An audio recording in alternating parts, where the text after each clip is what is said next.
Hello, everyone. Well, you all saw the latest NBC poll Sunday. 71% of Americans believe the country's headed in the wrong direction. So what are we doing in the Senate this week? We're having a cloture vote on what is called the John Lewis Voting Rights Act tomorrow, the assumption being that something has happened to the Voting Rights Act. Of course, nothing could be further from the truth. The Supreme Court did not strike down the Voting Rights Act. It remains against the law to discriminate against people on the basis of race in any state in the country with your election procedures. In fact, this is a Trojan horse to carry a lot of other provisions that the Democrats have wanted to enact through the earlier voting rights bill that we've already considered and rejected. Clearly, they want to change the subject. They want to change the subject away from how the American people feel about this administration, about the reckless tax and spending bill, onto a non-existent problem with this marching out of the John Lewis Voting Rights Act again. I repeat, the Supreme Court did not strike down the Voting Rights Act. It's still on the books. There's no evidence right now anywhere in the country that states are engaged in suppressing the vote based upon race.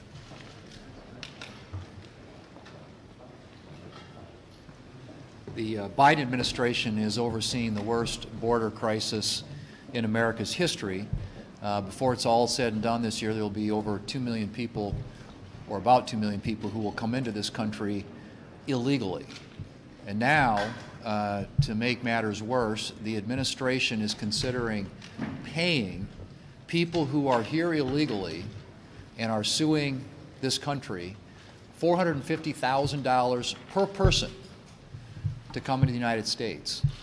And if you add that up, families, multiple people in the families, that could get up over $1 million real fast for people who are here in this country illegally. That, if you think about it, is 6.5 times the median average income in this country. It is 4.5 times what is paid to the families of people who have lost soldiers in combat.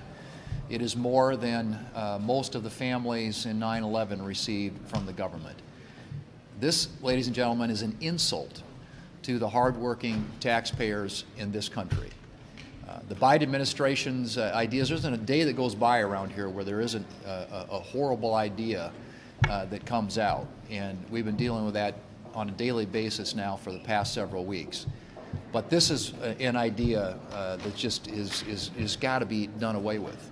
The American people are not going to tolerate the people who work hard in this country to try and take care of their families having their government pay $450,000 per person to people who come here illegally. This needs to be stopped in its tracks, and hopefully the administration will come to its senses and see that it is. The Biden administration is clearly out of step with the American people. Everyone here has seen the national polling numbers that show only 22% of Americans believe that the country is headed in the right direction.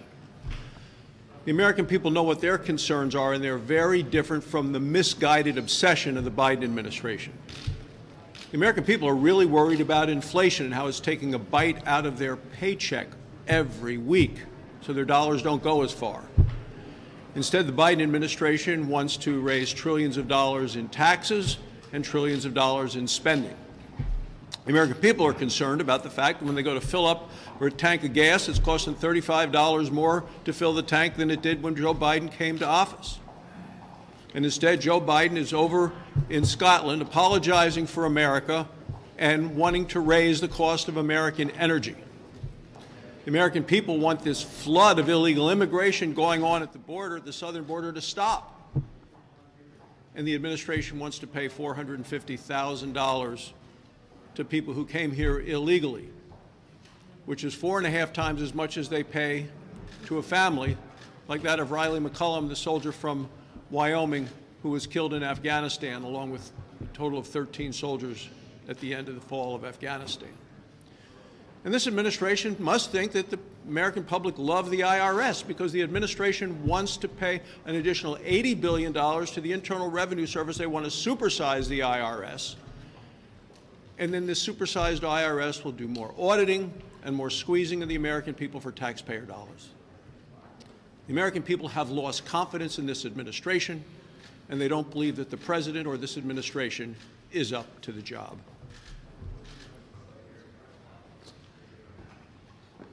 Well, on the border, as two of my colleagues have already pointed out, the administration managed to bring attention back to their failures at the border by talking about these outrageous settlement numbers.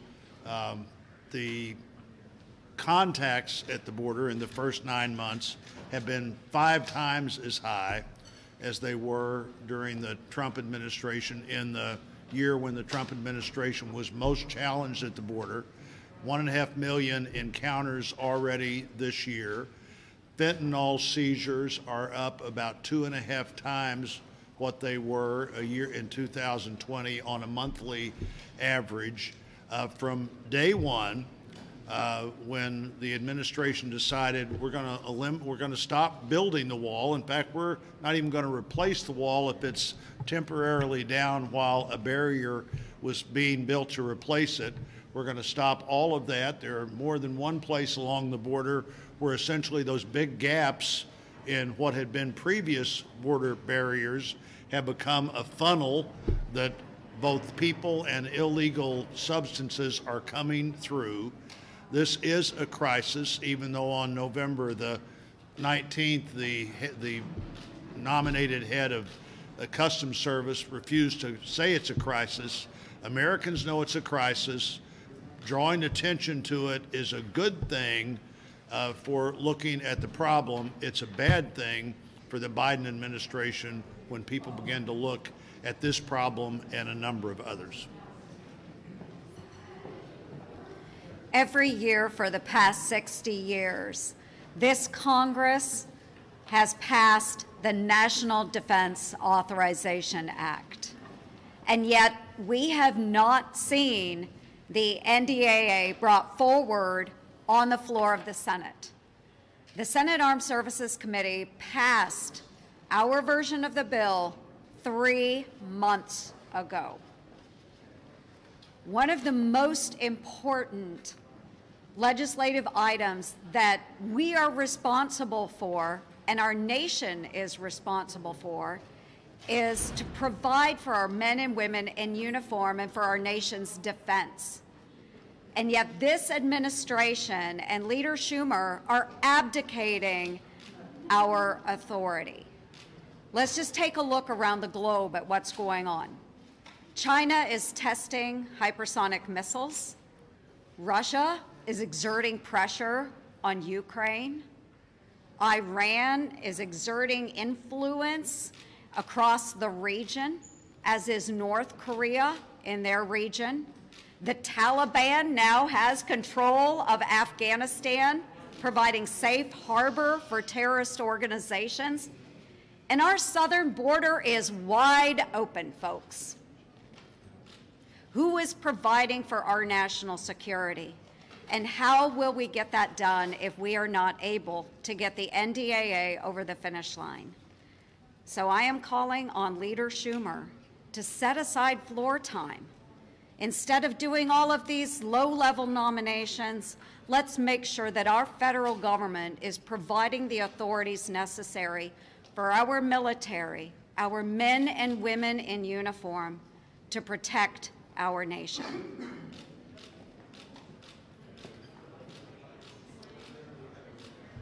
Today we have an important election in Virginia.